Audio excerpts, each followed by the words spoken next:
আসসালামু আলাইকুম। আশা করি সবাই ভালো আছেন। আসলে সারা বিশ্বে যেভাবে যুদ্ধ বিগ্রহ হচ্ছে তাতে এই বিশ্ব মনে হচ্ছে যে একেবারে বসবাসের অযোগ্য হয়ে উঠছে।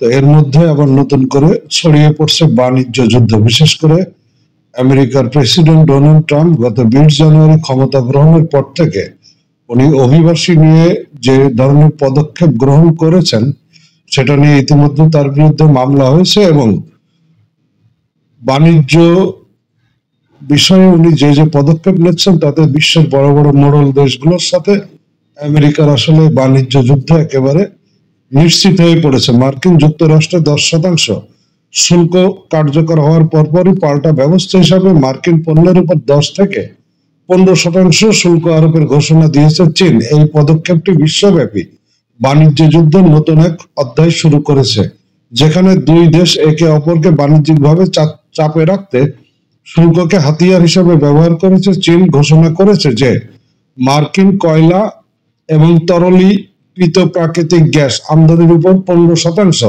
শুল্ক বসানো হবে। এছাড়াও ক্রুড অয়েল, কৃষি যন্ত্রপাতি, পিকআপ ট্রাক, বড় ইঞ্জিনযুক্ত গাড়ির উপরে 10% শুল্ক আরোপ করা হবে। এই শুল্কগুলো চীনা বাজারে মার্কিন পণ্যের দাম বৃদ্ধি করবে, যা দুই দেশের বাণিজ্যিক সম্পর্কের উপর আরো চাপ সৃষ্টি করবে। মঙ্গলবার 4 ফেব্রুয়ারি সংবাদ মাধ্যম দ্য গার্ডিয়ানের এক প্রতিবেদনে এই তথ্য নিশ্চিত করা হয়। প্রতিবেদনে চীনের পক্ষ থেকে বলা হয়েছে তারা নিজেদের জাতীয় স্বার্থ রক্ষায় যে কোনো সিদ্ধান্ত নিতে সম্পূর্ণ স্বাধীন। মার্কিন শুল্ক নীতি তাদের জন্য এক ধরনের চ্যালেঞ্জ এবং এই পরিস্থিতিতে তারা মার্কিন পণ্যের উপর পাল্টা শুল্ক আরোপ করেছে। চীনা সরকার শুল্ক আরোপের মাধ্যমে নিজেদের বাজারে মার্কিন পণ্যের প্রভাব কমাতে এবং বাণিজ্য ঘাটতি নিয়ন্ত্রণ করতে চায়।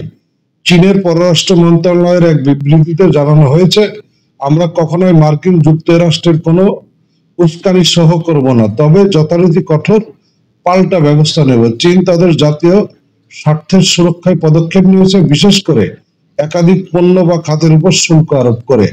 প্রসঙ্গত, মার্কিন প্রেসিডেন্ট ট্রাম্প দীর্ঘদিন ধরে আমেরিকা ফার্স্ট নীতিতে বিশ্বাসী।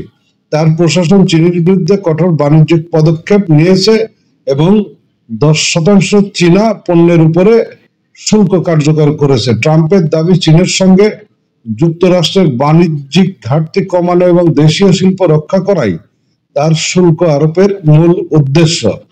ট্রাম্পের শুল্ক নীতি ইতিমধ্যে বিশ্ব বাণিজ্য ব্যবস্থা এবং আন্তর্জাতিক সম্পর্ককে প্রভাবিত করেছে। এখন দুই দেশের মধ্যে নতুন শুল্ক আরোপ এবং পাল্টা শুল্কের প্রভাব বিশ্বব্যাপী মহামন্দা ও আর্থিক সংকটের আশঙ্কা বাড়িয়ে দিয়েছে। বিশেষ করে এই বাণিজ্য যুদ্ধ মার্কিন যুক্তরাষ্ট্র এবং চীনের মধ্যে সীমাবদ্ধ থাকবে না, বরং পৃথিবীর অন্যান্য দেশের বাণিজ্যিক সম্পর্কেও এর ব্যাপক প্রভাব পড়বে। বিশ্বব্যাপী অর্থনীতির জন্য সবচেয়ে বড় উদ্বেগের বিষয় হলো এই দুই দেশের মধ্যে শুল্ক বৃদ্ধির কারণে আন্তর্জাতিক বাণিজ্য পদ্ধতির কার্যকারিতা হ্রাস হওয়ার পাশাপাশি নতুন অর্থনৈতিক সংকটের সূচনা হতে পারে।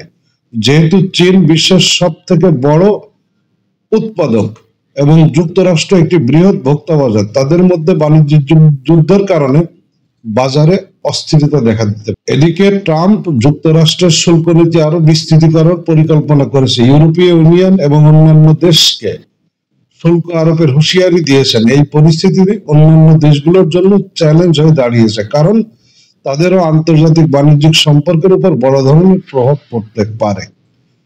তো এই হচ্ছে ঘটনা যে পৃথিবীর সব থেকে বড় পণ্য উৎপাদনকারী দেশ হচ্ছে চীন, এবং সেই চীনে একটা বড় বাজার কিন্তু রয়েছে আমেরিকাতে। আমেরিকার শুল্ক আরোপ করায় চীনের পণ্য আসলে আমেরিকাতে দাম বৃদ্ধি পাবে এবং ক্রেতারা কিন্তু এর ভুক্তভোগী হবে। সেই সাথে চীন আশঙ্কা করছে যে তাদের এই শুল্ক আরোপ করার কারণে তাদের পণ্যের দাম বৃদ্ধি পেলে আমেরিকা ক্রেতারা আর তার পণ্য কিনবে না, অন্যান্য দেশের বা অন্যান্য ব্র্যান্ডের সমজাতীয় পণ্যের প্রতি ঝুঁকে পড়বে। এদিকে এই পদক্ষেপ ঠেকাতে আমেরিকার এই পদক্ষেপ ঠেকাতে চীন আমেরিকার 4-5টা পণ্যের উপরে ইতিমধ্যে আপনার শুল্ক আরোপ করেছে এবং পর্যায়ক্রমে আরোপ করবে বলে হুঁশিয়ারি দিয়েছে। তো দেখা যাক আসলে কোথায় গিয়ে থামে এই দ্বন্দ্ব।